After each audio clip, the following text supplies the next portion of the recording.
Hello, I'm doing a book review, and the book I want to review is Dog Days of Summer by Allan Gunnells and James Newman. Now, Dog Days of Summer was published in 2018, so it was published this year. Now, I've read several of Allan Gunnells' books, like The Summer of Winters, Sequel, The Quarry, October Roses, and Ghost in the Attic, and I've done reviews on all the books I've mentioned. And I'm actually friends with Allan Gunnells, and he's actually contributed to several of my videos in the past. Now, this is actually my first James Newman book. Now, James Newman is an author that Mark has recommended to me a lot over the years, but I haven't gotten a chance to check out any of the books that he wrote on his own.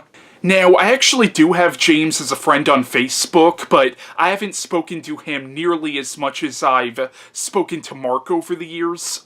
Now, once again, so far I haven't read anything else by James Newman, but he's also written books like Midnight Rain, People Are Strange, Ugly as Sin, Odd Man Out, and The Wicked. And apparently he also wrote a movie recently. Now, Dog Days of Summer is a coming-of-age werewolf novel. The book is set in the 1990s, and it's about this group of boys who live in this small town, and there's this series of murders going on in the town, and eventually these boys discover that these murders are the work of a werewolf. And it turns out that this werewolf is actually somebody that these boys know, and is actually somebody that the main character, Jason, is really close to and even looks up to. So it becomes this real emotional journey for Jason, where he realizes that he's gonna have to kill his friend. Now, I thought Dog Days of Summer was a really good book.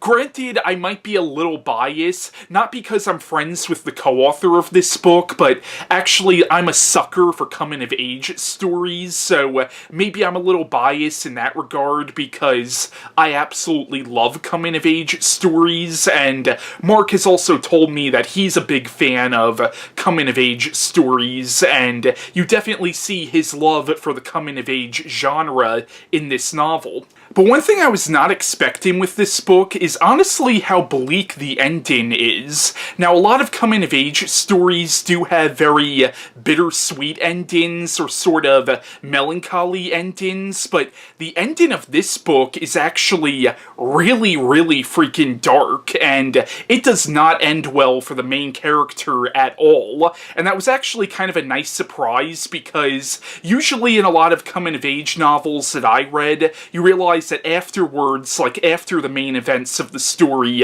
things turn out great for the main character, but it does not end well for the main character of this particular story. I thought that was really cool. Now, besides the really grim ending, since this is a coming-of-age novel, it does have a lot of the cliches of that genre, but once again, I'm kind of a sucker for this genre, so the cliches really didn't bother me that much. Now, like a lot of great coming-of-age stories, it is a story where you see the main character really having to deal with death and having to accept death. Like, there's a certain point in this book where somebody dies. I don't want to say who it is, but it's actually a genuinely heartbreaking scene and a genuinely emotionally moving moment when the main character finds out that this person died. And like a lot of good werewolf stories, you do sympathize with the person who's the werewolf to a certain extent, because you kind of get this idea that the person who's the werewolf kind of enjoys it on a certain level, but you don't know if maybe that's the werewolf taking him over, or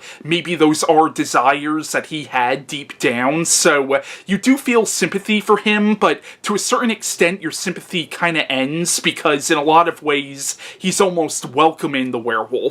And one thing I thought was kind of cool about this book is it seems to draw more inspiration from European werewolf myths as opposed to stuff that's established in movies, and the book even points out that a lot of things we think we know about the werewolf legend actually come from the movies. I thought it was kind of interesting how this book almost presents werewolves as almost being like a sexually transmitted disease, which I know in like like a lot of old werewolf legends, there is sort of this thing where if you have sex with somebody with the werewolf curse on them, you'll get infected with the curse as well. So it presents it all almost like an STD. Now, this book is actually set in the same world as Mark Allan Gunnells' other book, The Summer of Winters, because a major character from that book, Dennis Winters, shows up in this book, and his character is a real asshole, but if you see what he's been through in Summer of Winters, you kinda understand it, and